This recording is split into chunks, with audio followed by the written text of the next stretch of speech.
kaya yan. Baon ko. Kaya flexible best din edit ang video ta kaiban. Ang pong ko ang itata. Ghost na. August na sa mag-start sa synopsis. Hindi tapos makita sa synopsis, te. Malagan, wala man siya ka-share sa synopsis ya. Ayun na lang. Hindi na ta magliwat sa synopsis kasi malaga na lang siya na lang mag-share sa iya nga synopsis naka ano ka naman dito naka-share naman ka. Ikaw gusto mo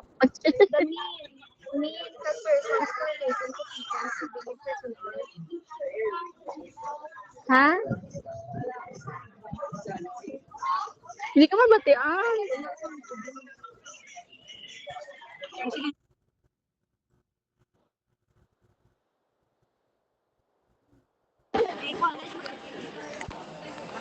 Okay na ba laga? Na-start na ko. Ang ginamin pa, di ba?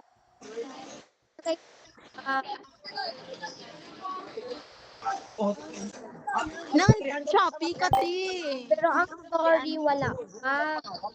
Hold up. Sorry. Si Kuya Balagan, sorry niya ang sinabi niya. Pag, sorry kasi, sorry dahil isang tayo. Ito na lang para extra tayo.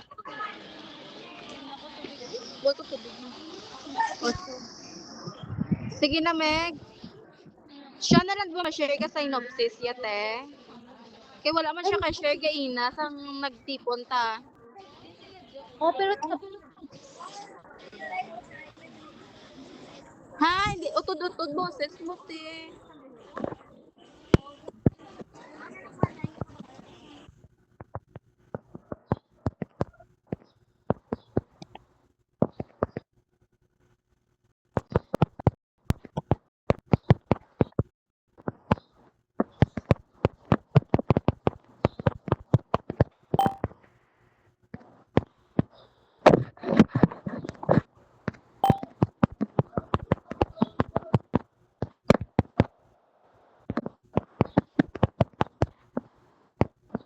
basta chat ko, te.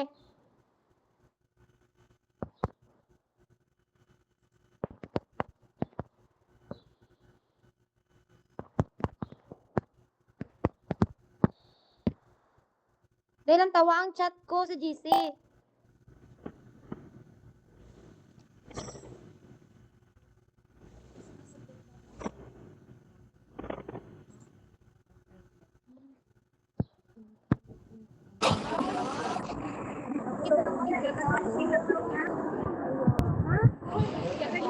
Wala. Din?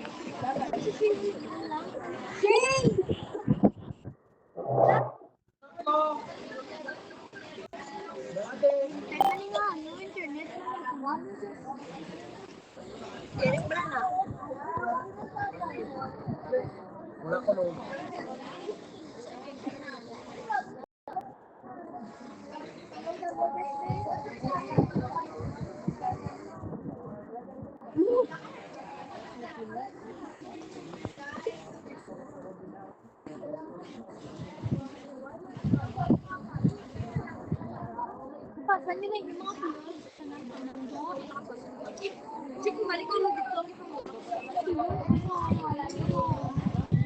Na-start na ko liwat.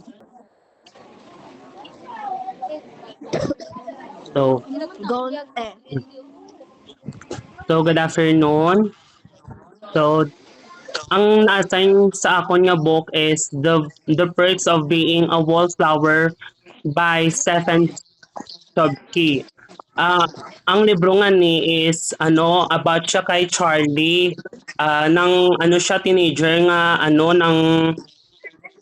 teenager siya nga nang may nang socially immature good siya and then ga-suffer siya sa sa emotional issues. Ang book nga ni gi-present siya sa epistolar format nga siya nang ga-persuade siya through a series letter from Charlie. tong hambal ko gina nga gi ano siya naghimo si Charlie sang letter tapos gi-address niya sa ano sa unknown person, sa anonymous person. Pero tapos wala siya na-identified. So ang story nga ni is nang ano siya nang gihimo ni siya during Charlie's year of transition nang gihimo ni nga story itong pag-transfer ni Charlie sa ano sa middle school to high school. Amo to and then tung nag-transfer na si Charlie sa iya nga balay balay sang mother niya ano siya ng very grabe ang pagpalangga sa iya sang parents niya kag ang mga utod niya. So ano siya ng ano tawag ng ano god nang daw ara god siya sa likod sang iya nga brother. Pero ang brother nga to is ng ano siya ng high school football amo tong hambal ko nga ano nga nakasulod sa scholarship sa Penn State University. Kag ano to siya ng si Charlie Abbey nang ano gud siya nang kumbaga in Tagalog wala gud siya sang wala sa sang lakas ng loob nang mahina gud siya amo to pero ang iya nga father grabe ang pag ano ng pag-idol niya sa iya kay grabe ang gihimo ni ano tong manghod ni Charlie kag tung nag-ano na si Charlie tung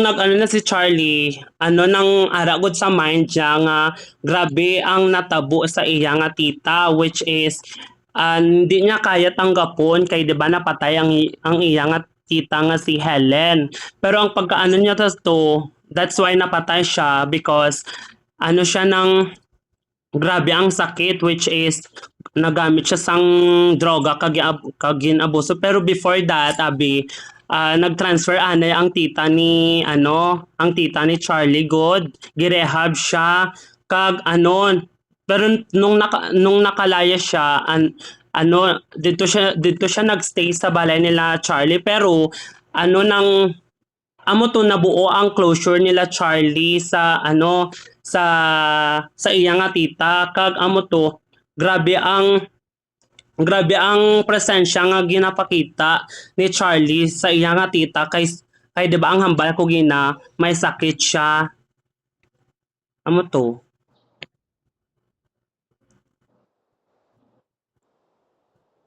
dai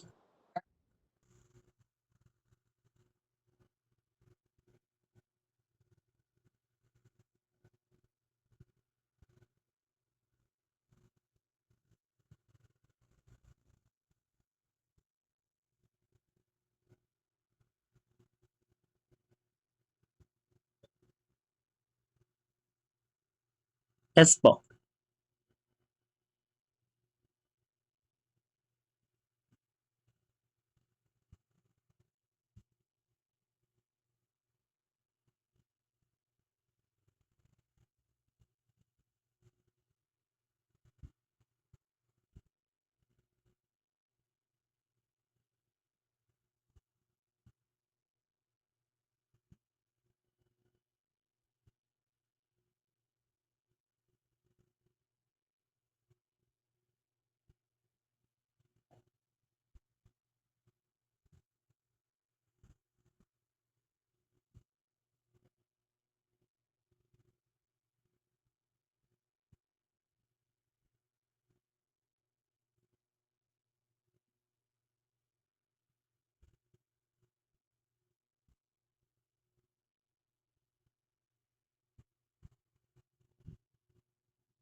Hindi ka mabatian, ate.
Okay. So, 'di ba ang ako nga ano is ang first letter nga gisulat ni Charlie is nang wala sang naka-indicate ng pangalan kung sino ang makatanggap. Oo, anonymous na nga nga letter, wala sang naka-indicate dito kung sino nga kung sino nga tao ang makatanggap sang letter. So, ang way kung ang paniniwala abi ni Charlie, ano daw, makipag-ugnayan daw anonymous kay ang ano ni Charlie is ng ano daw, ng ah, ng mag-ano gud siya, mamati daw siya kag maintindihan daw niya si Charlie. That's why amo tong way ni Charlie nagsulat siya sang letter nga wala sang name nga makatanggap. Then that way, pero that way, nag-ano daw si Charlie, grabe ang iyang sadness kay na ano niya ba, kay tawag kini anong nabalitaan niya god nga napatay gali may napatay gali nga estudyante sa ila nga school, which is ang name sang estudyante nga napatay si Michael Dobson. Tapos that way ang isa ka counselor sang ila nga school god, 'di ba? 'Di ba sa ano nakipag-ano siya, ano siya sa mga estudyante nga may freedom sila nga ihambal ang ilang ihambal ang ilang saloobin nga napatay si Charlie. So sa amo to nga way, ang mga estudyante is nang gi-express nila ang ilang nga sarili about sa pagkamatay ni tong si Michael Dobson. kag kag ang hambal ni Charlie, grabe ang sakit sa iya kay kasi nalaman ni Charlie ng god ng 'di ba friend sila ni Charlie kag Michael Dobson. Ang gusto abi ni Michael Dobson, hindi niya gusto nga ihambal ang iya nga problema biskan kay sino-sino lang. Pero ang ni Charlie, friend niya man ako hindi niya kaya ihambal sa akon ang mga problema niya god para daw nang masolve ang iya nga problema. Grabe ang naaapekto sang mga sang mga natabo sa story. Kag amo to sa ikas dalawa nga sulat ni Charlie, nagsulat siya tungkol kay pero ang second letter niya is may name sang kadawat, which is si Mary Elizabeth, tong babae sa party god. Kay ang natabo abi, nagparty sila. Amo to nakilala ni Charlie ang isa ka babae nga ang name is Mary Elizabeth. Ano nang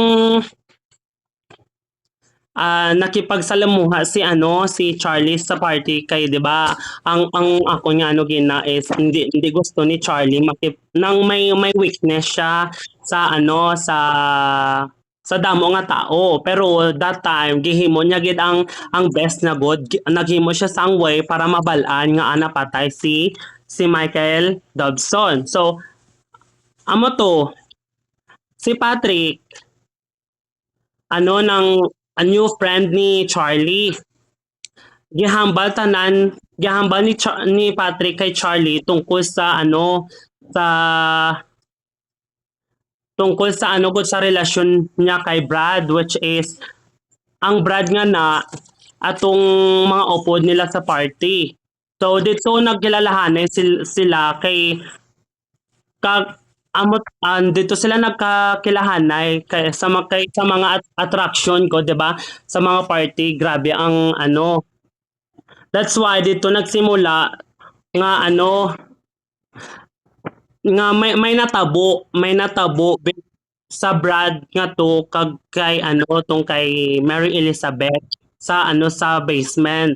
So pero sa basement nga na ang basement nga na sa ilang sa ilang na gipartihan. So tung nag-abot na sila sa school, si Brad nang gitry niya god nga isisi ang mga natabo god nga gusto niya i-blame ang mga natabo kay gusto niya kay daw sila nang hubog god sila. So si Brad hindi niya gusto i-blame ang iya nga sarili. That's why may another party nga natabo, which is nang nag-sex sila sa ikaduha nga party. At tapos ang dahilan ni Brad, ang gidahilan naman ni Brad tungod naman sa alak, 'di ba? Ang first rason niya gina is hindi niya gusto isisi kay natabo natabo ang gina tong sa kay tungod lang daw sa alak. Pero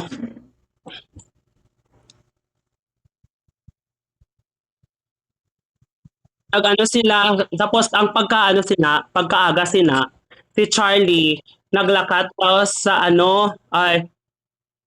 naglakad si Charlie para may ipadala daw nga sulat sa iya nga friend, pero ang friend nga na wala niya gi-mention sa iya nga letter nga book. Tapos pagtapos sa to nang may sakit na si Charlie, tapos gasuka-suka na siya. Tapos si Charlie, grabe ang ginaisip niya nga mga problem kay tungod sa mga natabo. Sa natabo nga na, may mga pulis may mga pulis nga nakakita sa iya nga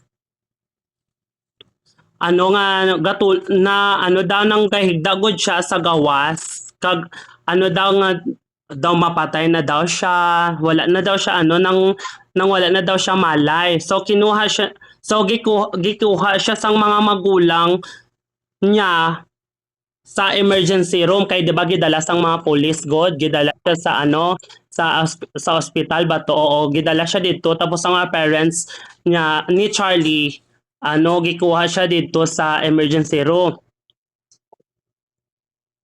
So pero sa pag sa iya, hindi niya daw gusto nga anong tawag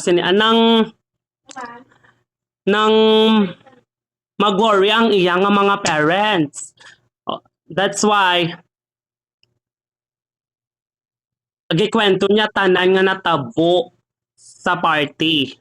Amo to kay hindi gusto ni Charlie nga hindi balaan sang parents ni Charlie kung ano ang mga natabo sa party. So gihamba niya tanan sa mga doktor sa emergency room nga daw siya nang magpa-consult daw siya liwat. Kay si Charlie Abi daw nang gud siya, tawag siya, daw may sakit gud sa utok. So amo to pagpuli nila Charlie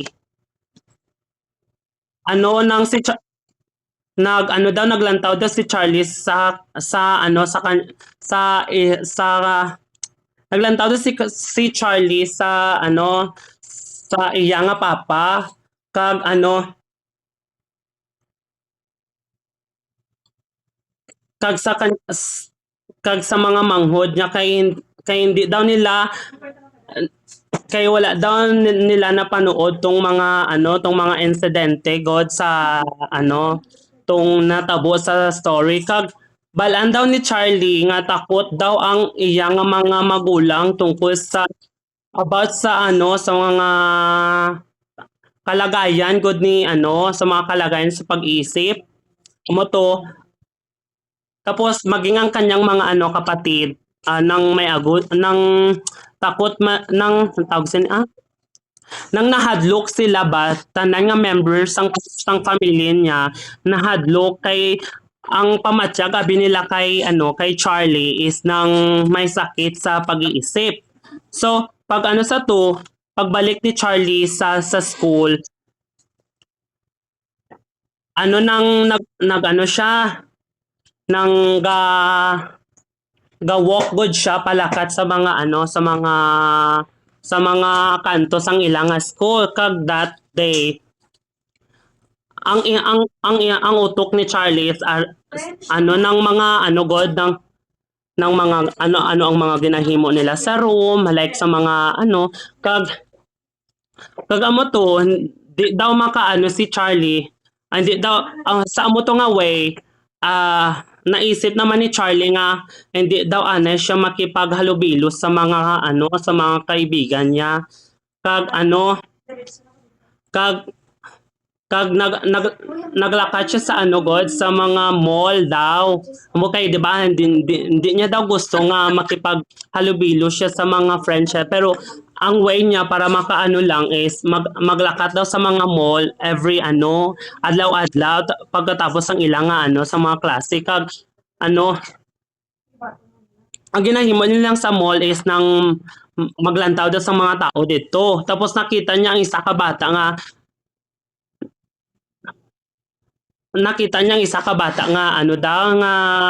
daw nadula gud sa mga sa mga upod niya kag sa iya nga kag sa iya nga mama so that's why nakakita siya sang lalaki nga nga gamay bata siya nga lalaki nakita ni Charlie after nakakita siya sang gamay nga bata nga nadula daw siya sa iya nga parents so sa sa amo to nga way sa isa ka adlaw daw daw siya sa isa ka nang nag-abot gud ang isa ka adlaw ara daw siya sa impluwensya sang droga oo nag-isip si Charlie nga siya nga gusto niya magpa-impluwensya sa droga tapos nakita niya si Susan nga gapalibot sa nga ginalibutan sang mga lalaki nga nang gahimbala sang mga biro tungkol sa sex. Oo, nakita niya si Susan nga grabe ang mga lalaki gud sa iya nga palibot. Pero ang mga lalaki nga to amo daw tong mga gahimo sang mga jokes about sa mga sex. Tapos grabe ang pagkadlaw nila kay Susan, 'di ba? Kay ang gusto daw nila si Susan god nang makuha god sa biro. That's why si Charlie nagpalapit dito kay Susan sa mga tao nga sa mga lalaki nga to tapos naman ko siya kay Susan god kung na-miss niya ba kung na-miss niya daw si Michael. So tapos tong mga lalaki nga ara dito nang grabe ang pagtindog sang ilang nga balahibo kay di ba si Michael napatay siya sa ilang nga tapos si Charlie nangayo siya sang god ang tawag sa nangayo daw siya sang sorry kay Susan kay supposed to be daw hindi daw to dapat pamangkoton Kay grabe daw ang natabo. So nabatian niya ang mga lalaki nga ano nga grabe ang pag-judge nila kay Susan samtang gapalayo si Charlie kay Susan. Kag amo to day.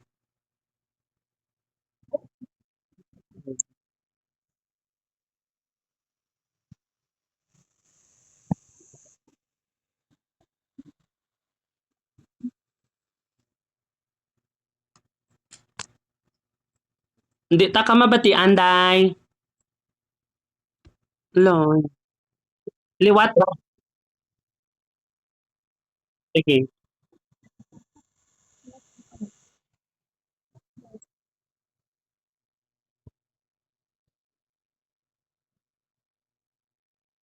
Ang favorite ko nga character dito si Charlie kay siya abi ang protagonist. Tapos siya ang nangita sang way para mabalaan niya kung sino ang nakapatay kay Michael Dawson. Na to. Oh.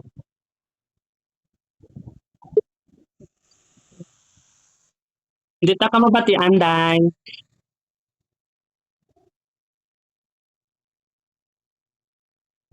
Liwat daw.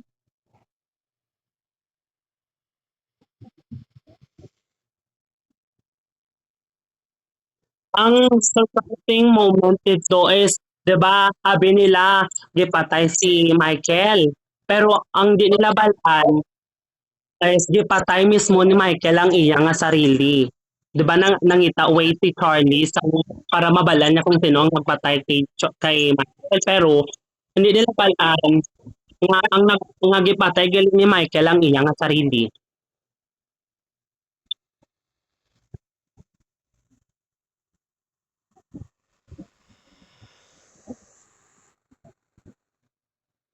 Di taga mapatian liwat day. What daw?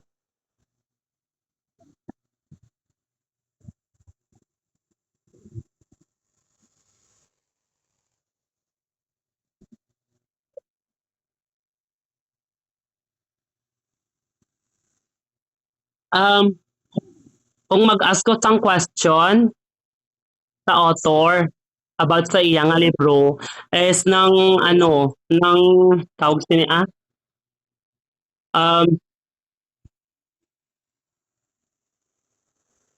nga agi pa budlay pa si Charlie nga mangita sang way since si Michael man ang nagpatay sa iya nga sarili. Or in abi ang ako nga story dahil nang more in mystery kung kumbaga.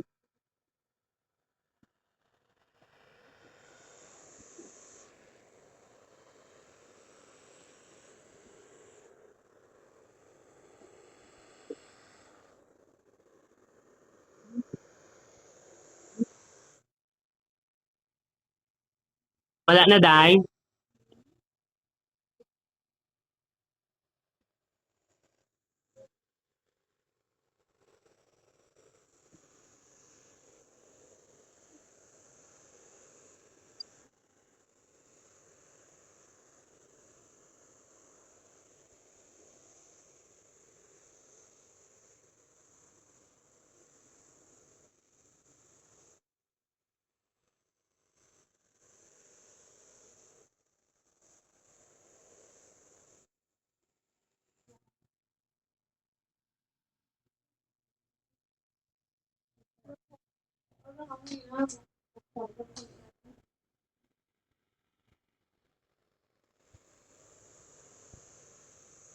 Mm.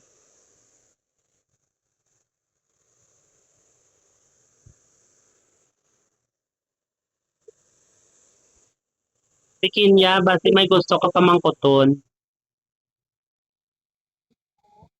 Oo, me.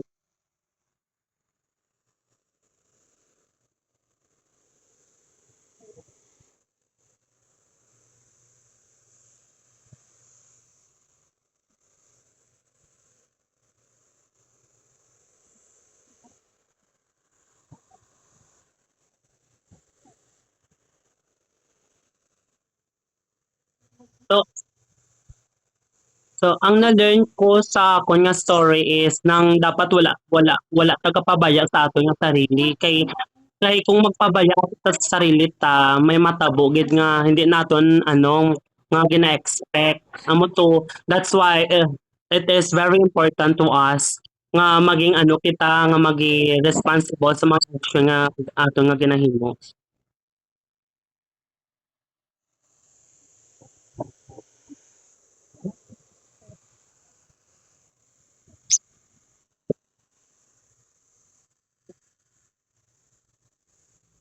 Kung gaano ka sang chance kung ano ang mga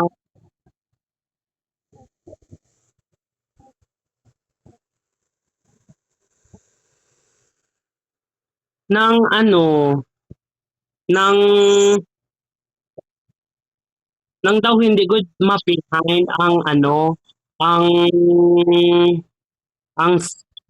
ang emosang story kay kay since grabe abi ang na-experience ni Charlie sa story. Iba gin siya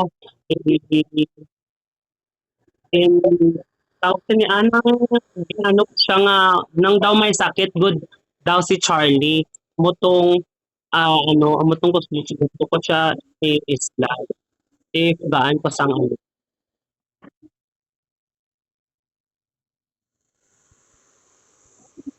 oo oo dai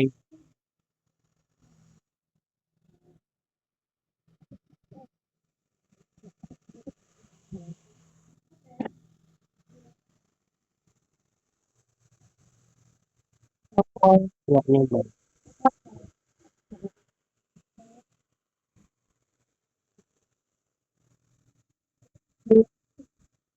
Oo dai